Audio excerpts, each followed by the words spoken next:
Assalamualaikum warahmatullahi wabarakatuh. Salam sejahtera bagi kita sekalian. Salam jumpa. Selamat bergabung kembali kepada rekan-rekan mahasiswa Universitas Terbuka. Semoga kalian semua masih dalam keadaan yang sehat dan tetap bersemangat. Kita saat ini sudah memasuki sesi keempat dalam kegiatan tutorial online untuk kelas manajemen pelayanan publik. Pada sesi keempat ini, rekan-rekan mahasiswa sekalian dapat belajar secara mandiri pada modul kelima tentang pelayanan prima, ya. Tentu saja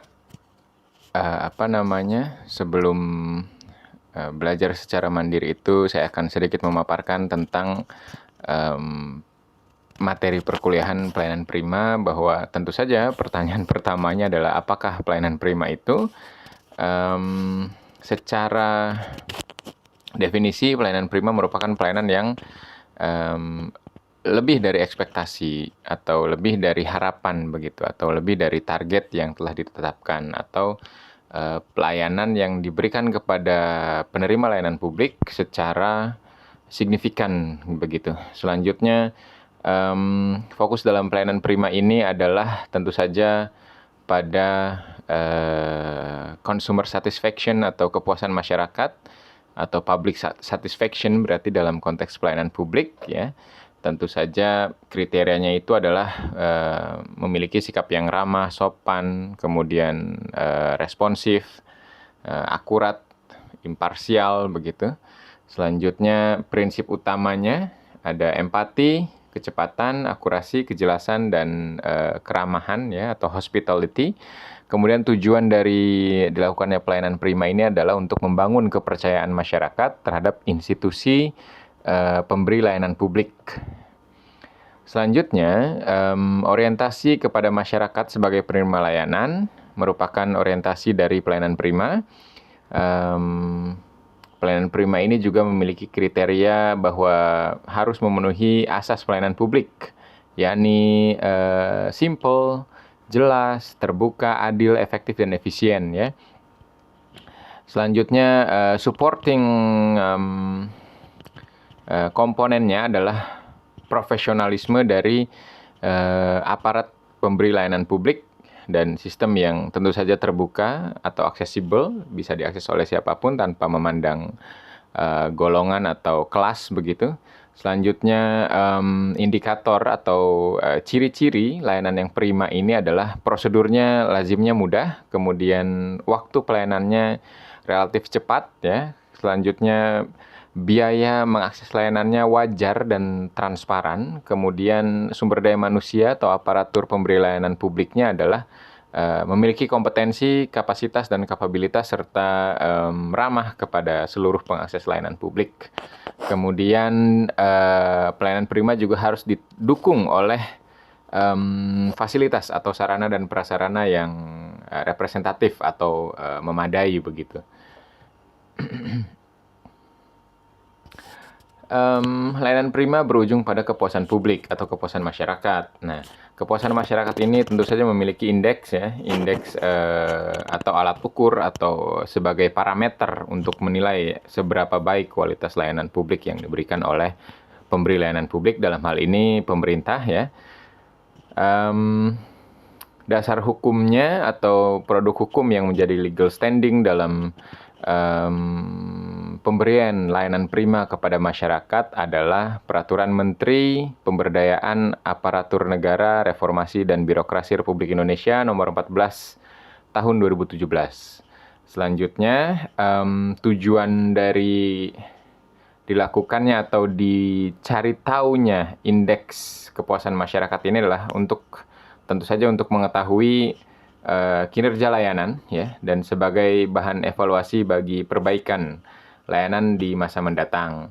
Aspek yang dinilai dari indeks kepuasan masyarakat ini, yang pertama adalah prosedur layanannya, apakah mudah ataukah ribet atau susah begitu. Kemudian persyaratan layanannya, ketika seseorang atau sekelompok orang hendak mengakses layanan publik, maka persyaratan atau minimum requirement-nya seperti apa, itu juga harus memiliki kejelasan. Kemudian kompetensi dan kejelasan petugas ya, atau pemberi layanan publik, seberapa baik dirinya, seberapa kompeten dirinya seorang pemberi layanan publik itu ketika memberikan layanan publik kepada masyarakat atau penerima layanan publik. Kemudian responsiveness atau kecepatan pelayanan ini juga berdampak pada indeks kepuasan masyarakat, seberapa cepat layanan bisa dilakukan, seberapa responsif petugas atau pemberi layanan publik melayani seseorang dan atau sekelompok orang yang sedang mengakses layanan publik di institusinya. Kemudian kewajaran biaya atau seberapa murah atau seberapa tepat harga yang ditentukan oleh pemberi layanan publik kepada penerima layanan publiknya.